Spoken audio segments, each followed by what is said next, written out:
ถ้าเพิ่นมาย่อเอาบัตรเดียวมาก่อนมาโฮมอีกก่อนเนาะคนกำลังล่างมาพี่น้องเอ้ยเนาะแขกคนกะรอคำสั่งเพิ่นสั่งมาทั้งล่างพุ่นเนาะเอากระเตรียมถ่าลังกาเกียมย่อปลาขาวปลาน้ำเนาะหลายคนพูดเลยพี่น้องเอ้ยเอาไว้คือบทสลับกันไปเลยแบบนี้พี่น้องเลยเนาะยามเศร้ามาแล้วแขกคนกำลังหลังมาโฮมผู้ชายพี่น้องเอ้ยฝ่ายผู้ชายเพิ่นมาก่อนตอนเศร้าตอนนี้ก็เป็นเวลา7 โมงกว่าเนาะเกือบ8 โมงพอดีหลายพอสมควรอยู่กำลังหลังมาพี่น้องเอ้ยแขกคนเพิ่นกันเนาะมาเต้ามาโฮมกันย่อบัดเดียวข้าวน้ำกันเนาะเอาก่อนอื่นก็กลับทักทายสบายดีเด้อพี่น้องเด้อเนาะสบายดีอีกเทื่อนึงพอกันกับอยู่นี่คือเก่าเนาะตอนนี้ก็ญาติพี่น้องเพิ่นกำลังมามูมาทานเนาะเด้ทางบาจันเพิ่นก็ครับเครื่องมูอยู่กองบุญอีกช่วยจักหน่อยจังตั้งเนาะตอนนี้ก็ร้านนั่งยูทูบอยู่พางเพิ่นแหละผู้ชายกับผู้หญิงก็ส่วนหน่อยพี่น้องเอ้ยมากันเนาะบ่หลายตอนแรงสิเป็นตอนเบ้นเนาะตอนเที่ยงสิเป็นพายผู้หญิงหลายกว่าเนาะตอนเช้านี่ก็สิเป็นทางนาทีพ่อบ้านเพิ่นผู้ชายเนาะผู้ใหญ่เพิ่นมาเต่ามาโฮมกันในงานบุญพี่น้องเอ้ยเนาะบุญแจกข้าวไปหาพ่อแขกที่ดวงรับไปแล้วเนาะมื้อนี้ก็สิได้เป็นมื้อตั้งกองบุญให้เราเนาะกำลังมาตามมาโฮมจังหน่อยอ้าวยังบ่ไปโรงเรียนมาลูกกินข้าวก็ยังไปซะกำลังล้างมาพี่น้องเอ้ยเนาะลายอยู่ตอนนี้กะโอ้ฝ่ายยิงก็มีผู้ชายก็มี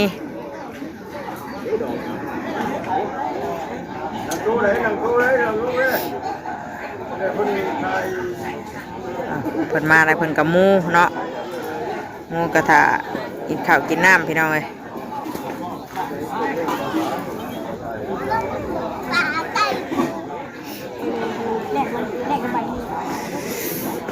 มาทางครัวเฮาคือเก่าไปเบิ่งทางมันแม่ครัวเพิ่นก่อนเฮ็ดแล้วหรอบ่เอาขึ้นมาเบิ่งทางนั้นแผนกแม่ครัวเฮาพี่น้องเอ้ยอ้าวต้องสิเต็มอยู่ใช่แซ่บเลยจังเป็นมะโกมาแต่บ้านอื่นเลยมาแต่บ้านอื่นว่านี่บ้านอื่นแม่ครัวกันกำลังเฮ็ดอยู่ลาบก้อยเพิ่นกันเนาะกำลังสุกพี่น้องเอ้ยแต่ป้าเปิดมื้อหน่อยก็ซ้ำกันบ้างนะนั่นกำลังมักมันหัวข้าท่ามักเที่ยวมักหัวข้าเมนเบิด3 กระซามน้ำมันแล้วเอาไปตักมักเคตักเลยบ่ตักเลยบ่ตักเลยยอเลยบ่ใช้คนหากำลังเล่นมาแล้วว่าคนกำลังล่างมาตอนนั้นว่าเศร้านี่สิบุมีแกงเนาะมีแต่ลาบเนาะมีลาบเพราะว่าทำแกงเขาแกงเขาแกงตอนเว้นเอาเนาะตอนเที่ยงเอาข้างนั้นนี่สิเป็นส้มเล็ดอาหารเนาะไม่มีมือออกเลยมาเพิ่นกำลังล่างมาแก้วเคยเพิ่นกันเตรียมที่ย่อข้าวย่อน้ำบัดนี้พี่น้องเนาะรอบเช้าเปิดขึ้นมา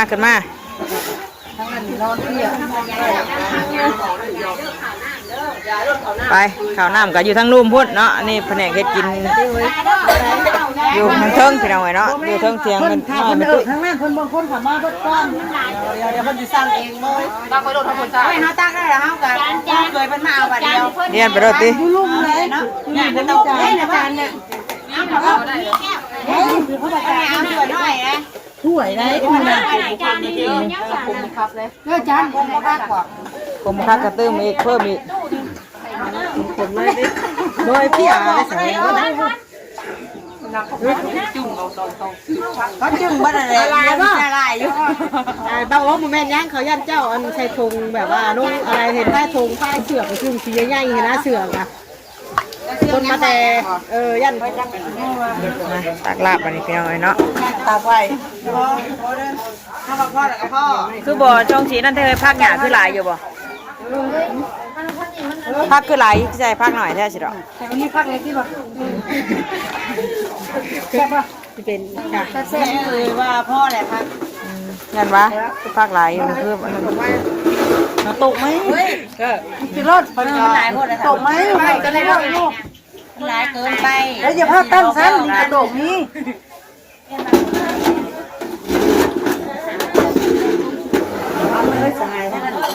กระโตกยุ่งมีไรว่าแบบคนเอาไปเอามาไปมันก็วนไปวนมาแล้วล่ะ ตีนมาเลยดูตารางเลยเต๋อก็แม่จะตีนแต่งานมันผู้ใดกระโตกบนนี้มันน้อยมันตียุ่งยักดีเลยวนอยู่ ประเด็กน่ะแล้วเขาอย่างนั้นเพิ่นก็ได้กินหลังประเด็กบอกด้วยแช่น้ำไว้เด้อ โตกว่า แก้วนี่ กินประเด็กอีกมื้อนี้กะ ตักเตรียมไว้พี่น้องเนาะ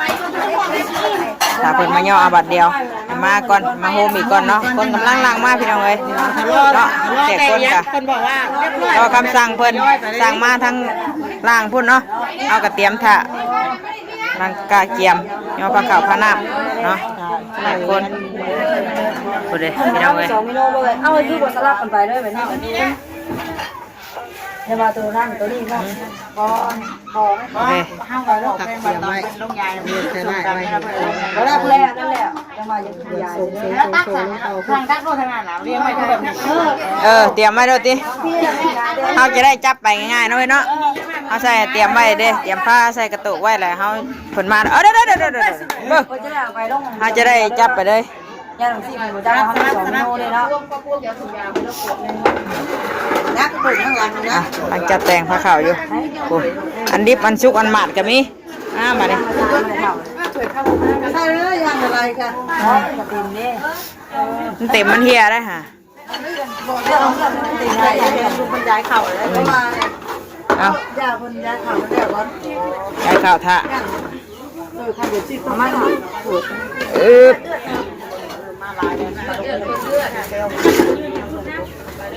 ยังน้อยอยู่บรรยายเข่าก็ ถ้วยใหญ่พดเนาะตักแต่มันบ่ค่อยเต็มถ้วยใหญ่ เที่ยงบุญพระเขา ตอนเที่ยงผ้าขาวเนี่ยครูเนาะนี่ย่อคนก่อน เอา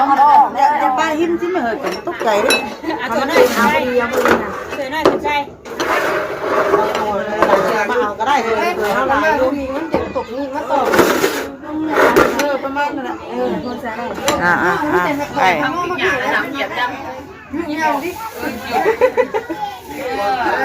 เด็กขั้วหัวหยุ่งเลยค่ะที่ร้านนี้เป็นหยุ่งไหมโอ้ตอนนี้จะเก็ตบ่อนี่ปล่อยพาดตะเคิงแล้วกันทั้งตื่นนี่เนาะ คนอะไรจะกินยำกรอบ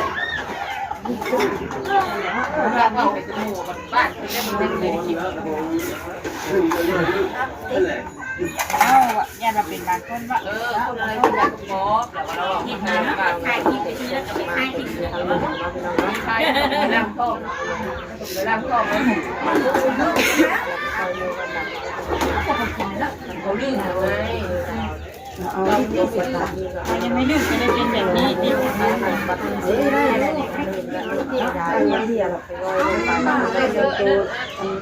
เป็นกำลังย้ายข่าวอยู่ข้างล่างเนาะเป็นย้ายข่าวแล้วก่อนยังเสิร์ฟเลยเพราะอะไรได้เคยเจอนี่บ่ใช่กี่ยมันสีนั่นย่ากระตุกมันบ่พอแต่มันสีตก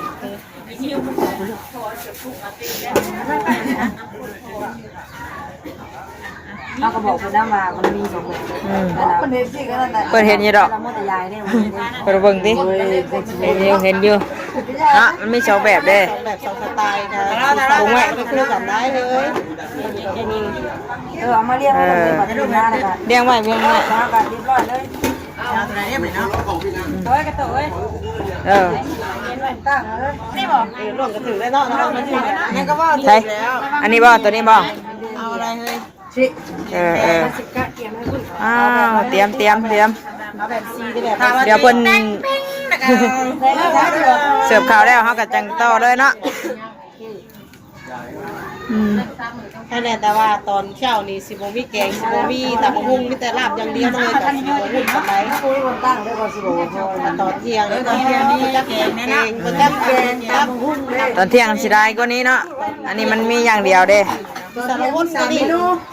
3 เมนูตอนเที่ยง ลูกเฮ้ยตื่นว่าลูกเอาไว้ตาตื่นหน่อยเฮ้ยลูกกันตื่น ก่อนว่าวันนี้ว่าอะไรบ้างลูกกันเตือนเดี๋ยวลงก่อนเอาไว้ตาตื่นไปกูสิย่อก่อนเตรียมอยู่ ตื่นนะเพิ่นนอนอู้นี่พี่น้องเอ้ยตื่นนะลูกละเอ้ยทำหูไหม ตื่นมาเห็นนั่งนี่ถ่าลูกเพิ่นย่อข่าวก่อนเด้อแพงเด้อมาผ่านะลูกคุบผ่ามาพี่น้องเอ้ยสบายดีป่ะลูกเนี่ยลูกโดยนั่งถ่าได้ลูกเด้อนั่งถ่าย่อข่าวก่อนเดี๋ยวไอ้ไปโรงเรียนฮะโดยถ้าเพิ่นมาก่อนลูกแม่ผ่าไว้ก่อนเด้อหากยายพักยายข่าวแล้วเนาะ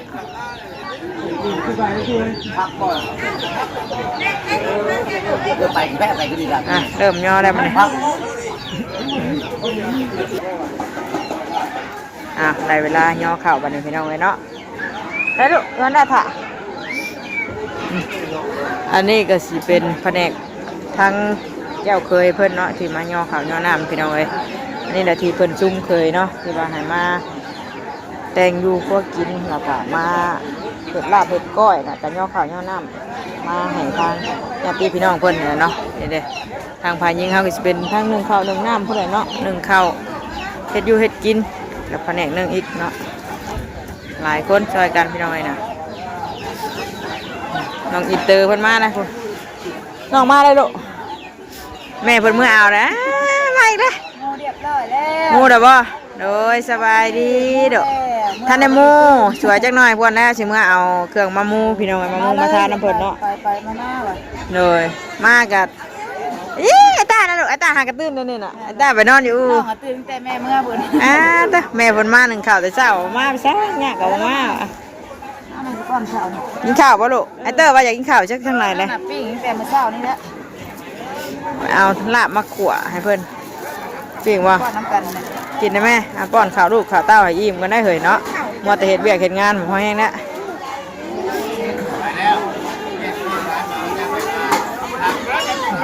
ทำมันยิงเขาคุณแดนสิไปนักตอนช่วงเที่ยงเนาะเพราะว่ามันมีหลายอย่างเลยพี่น้องช่วงเที่ยงเนี่ยมันมีตำหุ่งแน่เนาะแล้วก็สิมีแกงแน่มีลาบแน่เนาะอันนี้สิมีแต่ลาบอย่างเดียวช่วงเช้านี่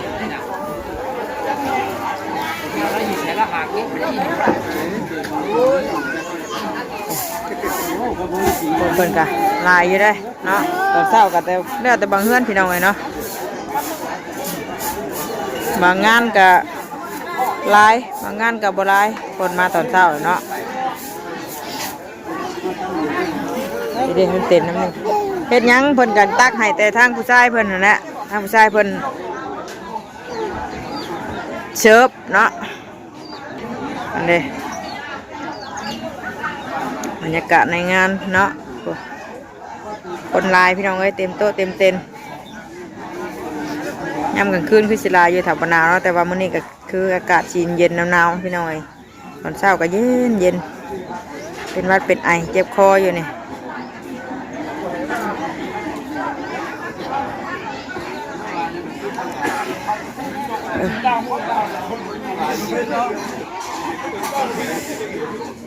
กินข้าวได้มานั่งพิงแดดผุมะนาวไอ้ตากินน้ำบ่เนี่ยแม่พาไอเตอร์กินข้าวก่อนไอเตอร์อยากกินข้าวเอาลาบน้ำเพิ่นมากวให้ก่อนกินข้าวให้ไปโรงเรียนก็ใกล้เลยเนาะใกล้หน้าไปตุ้ยเลยพี่น้องเลยเนาะอันเพิ่นขี่รถถีบลงไปนี่ก็ฮอดแหละเอารถมาจอดไว้นี่ไอเตอร์ก็ได้อันนี้ผู้ไปดินน้ำโมผู้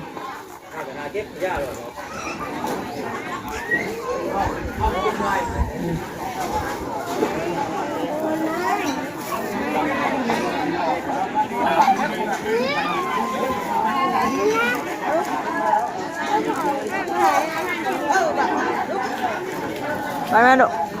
เนี่ยของน้ำบ่ระวังมือเด้อ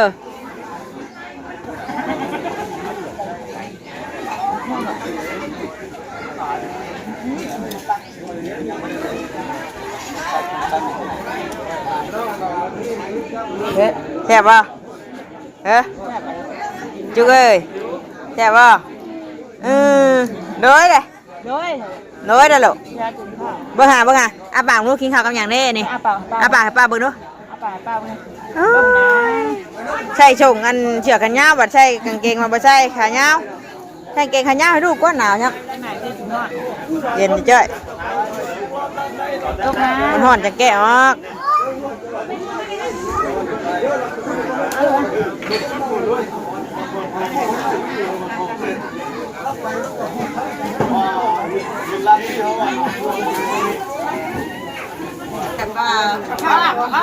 เอา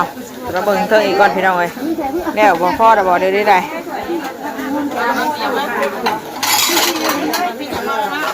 ยกเลยจ้ะ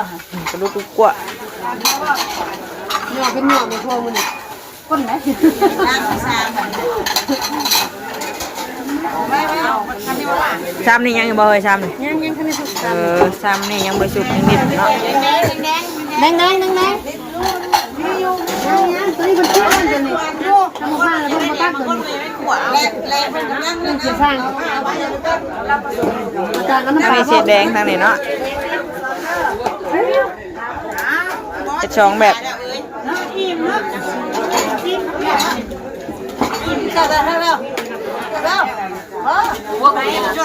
หลายคนชิม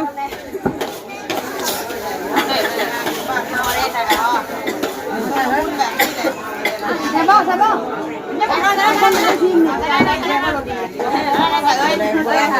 ตั้งอีถั่วไม่ได้ป้าได้ไปขั่วให้ร้านก่อนขั่วให้เพิ่นกินใบเฮียนก่อนน่ะสวยเติบเลยบ่มีแต่เตอร์นะ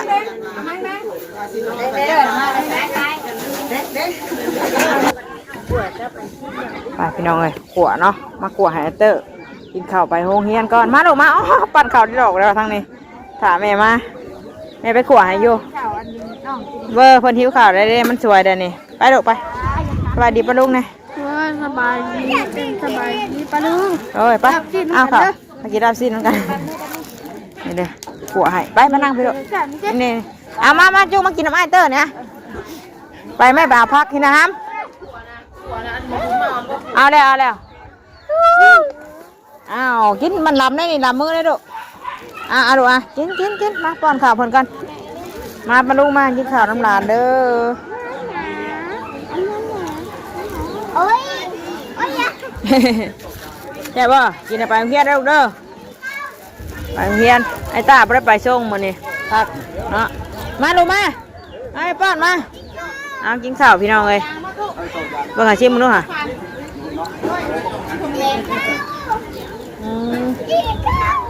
แซ่บอยู่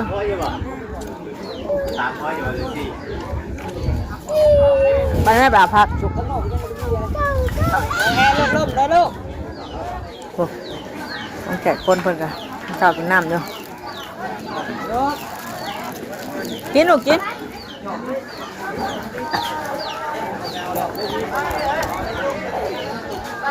หลายอยู่เนาะ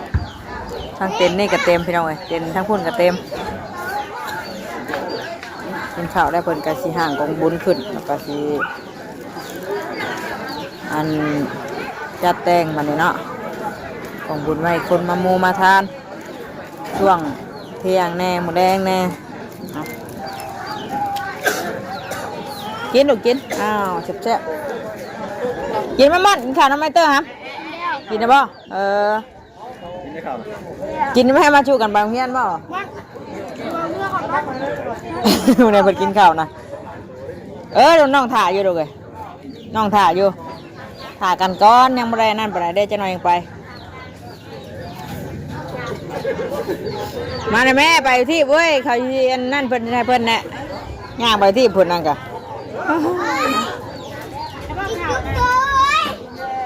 จุกลุยไอ้กับจุกลุยป่ะกินเยอะๆมึงเนี่ยเพิ่นกินข้าวนะพี่น้องเอ้ยบ่ให้กระตูอ้วนหรือชุยที่ได้เตอกินข้าวนะเสียบขึ้นว่านี่ปันน้องไปช้างบ่ค่อยสิกินข้าวกินแม่สาวนางเพิ่นกะกินน้ำนานน่ะแม่ป่าพักผู้พักบ่ได้มาเอาเดี๋ยวย่อข้าวย่อน้ำเพิ่นได้เอาเพิ่นทัวตอนช่วงเช้ากับเฮาก็สิมื้อเตรียมเอาเครื่องมามูมาทานพี่น้องเอ้ยเนาะแล้วก็สินัดไปอีกช่วงเที่ยงพุ่นแหละเนาะบัดนี้แล้วจังไปทอนดุทอนเดียวอยู่ทางปราสาทบัดนี้เนาะติดนะเอามาแม่น้องอ่ะลูกในจุกไปละปล่อยตามบุราใจเลยเอ้ยเนาะปล่อยตามบุราโลดไอ้ตาป่ะน้องจุกคนกะเป็นคนหลายแห่งมวนแน่ค่ะ ไปซะพี่น้องเลยเนาะเดี๋ยวคลิปนี้ก็จบคลิปก่อนเนาะมาถ่ายบรรยากาศตอนย่อข่าวย่อน้ำแขกคนที่มาร่วมงานให้พี่น้องได้เบิ่งน้ำกันเนาะเบิ่งในส้มไปตามคลิปนี้ลาพี่ลาน้องเลยเด้อพ่อกันอีกคิดหน้า เว้าบ่ผิดเลยพ่อกันอีกคิดหน้า ขนาดเว้ากันยังรั่วเลยเชียวพ่อกันอีกคิดนะคนไปนอนมันก็สิประมาณนี้นะพี่น้องเอ้ยอีกมื้ออื่นมันแรงแห้งเต้ใหญ่เนาะ ขอให้พี่น้องไว้สามีเด้อ โอ้ยล้วนมันเครื่องมันล้วนเลยไปแล้วสบายดีล้วนเลยได้ว่าไปทีบเลย นี่แค่ตอนเช้าของมือ เอ เริ่ อ มนี่ แค่มือเริ่มแล้วนี่ว่ามันเกี่ยมเฮิงแน่เนาะลายเด็ดมือแต่ว่า เฮ็ดจะยากอีกบ่อยู่ครับว่า มันมือแท้บัดมันสิล้วนนะเครื่องกระไดเอาเครื่องทำงานบ่เต็มที่ได้อพี่น้องเอ้ย ไปใส่ไปเลยเด้อสบายดีพี่น้องเอ้ยไปก่อน อย่ามาเตอ